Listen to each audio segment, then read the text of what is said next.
I was looking at top selling smartphones globally and I found something very odd. So it was iPhone 14 Pro Max at the top, then iPhone 15 Pro Max, the iPhone 14, the 14 Pro, but then I found Galaxy A series smartphones, the only Android smartphones to rank in the top 10 most sold phones globally.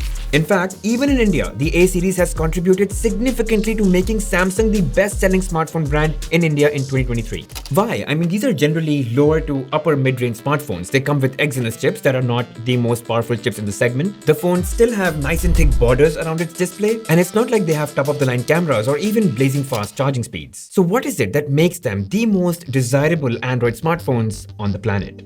Turns out, quite a bit. First of all, design. See, unlike most phones in this segment, the A series phones, they resemble flagship phones that Samsung releases every year.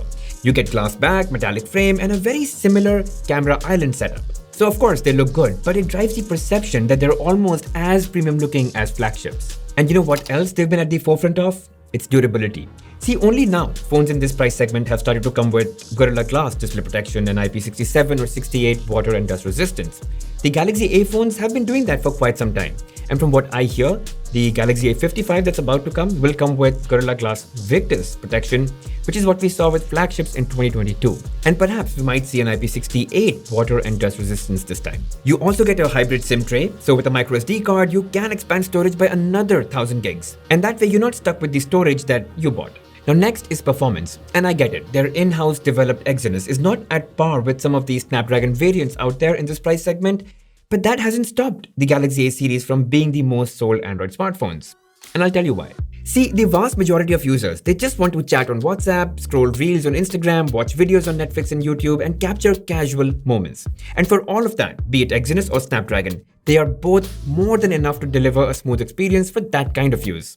Look, I've used the Galaxy A54 and it's got Exynos 1380 and it doesn't feel slow or laggy. And also with the next gen Exynos 1480 on the Galaxy A55, I expect things to get even better.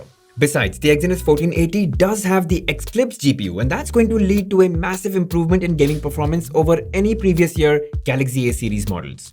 But what I think makes the Galaxy A series a notch above any other phone in this price segment is their software and security. See, they come with One UI, which first of all is super packed with features, and I doubt there's any other Android skin that can actually compete.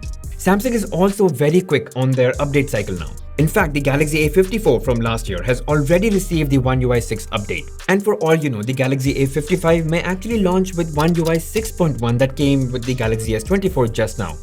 And what if it comes with Galaxy AI features? And besides, Samsung is not only quick at giving you updates, it also gives you 4 years of Android upgrades and 5 years of security updates.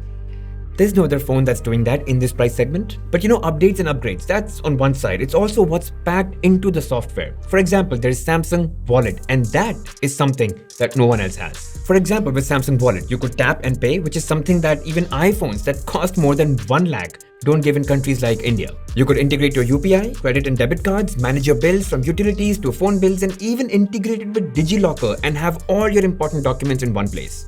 And guys, overall, One UI is extremely customizable. Like, it really gives you a bunch of things to play around with and truly personalize your phone to your liking.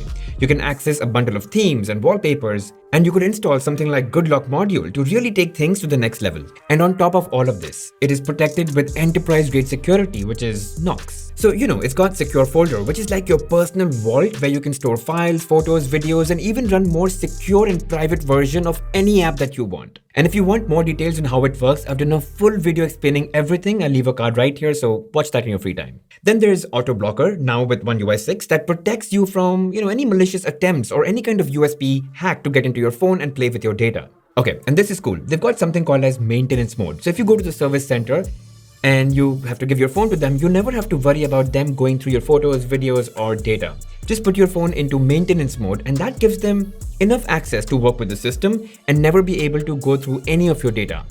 It's brilliant. I mean, seriously, I don't think there is any other Android skin that even comes close to offering this kind of experience. Now, all of this aside, one thing that really makes Samsung phones in general, that includes the A series, the preferred choice, are their displays. So, be it color accuracy and calibration or their outdoor brightness while maintaining accuracy, they're really the best at it. But in the last year, many phones have come with really good displays, and especially some with very high brightness count. So we'll just have to wait and see if the next set of Galaxy A series phones can beat them, but my hunch, Samsung displays have never really lagged behind. Now let's jump on to the cameras, and the Galaxy A series have always had a decent set of cameras. So the Galaxy A54, it had a triple camera setup and could take nice photos. Of course, it's not going to match up to flagship phones, but for a mid-ranger, they were quite capable. They also worked really well in low light with their nightography features, and videos with OIS and VDIS were stable and they shot well. However, I agree they may not be the best in the segment though. A lot of phones have come in the past few months that give very stiff competition to the Galaxy A series. However, the new Galaxy A35 and A55 are around the corner, and it will come with the improved Exynos 1480, which should have a more capable ISP, so fingers crossed, should be better. Now, the other thing that makes Galaxy A series the highest selling Android is simply because it's available across the globe. While other companies that make smartphones in the mid-range segment, they launch them in specific regions like India only, or China, or just parts of Southeast Asia. And in countries like India, Samsung has also made it insanely easy to process EMIs within 20 minutes and walk out with a phone. So it's just become super easy for people to own these devices in a very pocket-friendly way. And look guys, Samsung after all has a reputation. Not only are they very popular smartphone makers, but they also tend to lead the smartphone industry in terms of innovation. And so the trust that people put in Samsung is definitely on the higher side as compared to any other smartphone manufacturer. And so be it software upgrades or customer support or resale value, all of that is important, and Samsung just works out better. Look guys, all in all, it's not just one thing that makes the phone complete. Like high raw performance power means very little if you don't have a really solid software experience to back it up. A combination of high megapixel cameras mean nothing if you don't have, a really optimized algorithm to make your pictures pop. And a cheaper phone will not last if it's not built with durability in mind.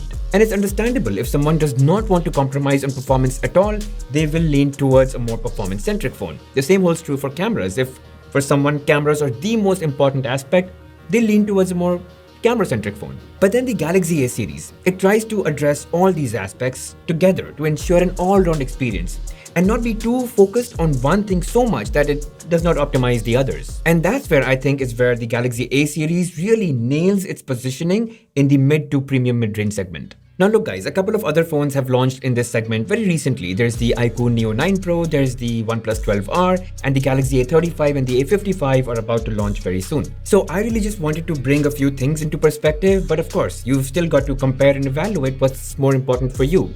Performance, durability, camera, longevity, software experience. You've got to look at all of those things and then make a decision. And hey, hopefully we'll have all of these phones coming in, so we'll help you make that decision once they're here. So for that, you might want to subscribe, hit that like button if you did enjoy watching the video, and please, if you do subscribe, hit that bell notification icon and mark all, really helps the channel grow. I'll see you guys in the next one.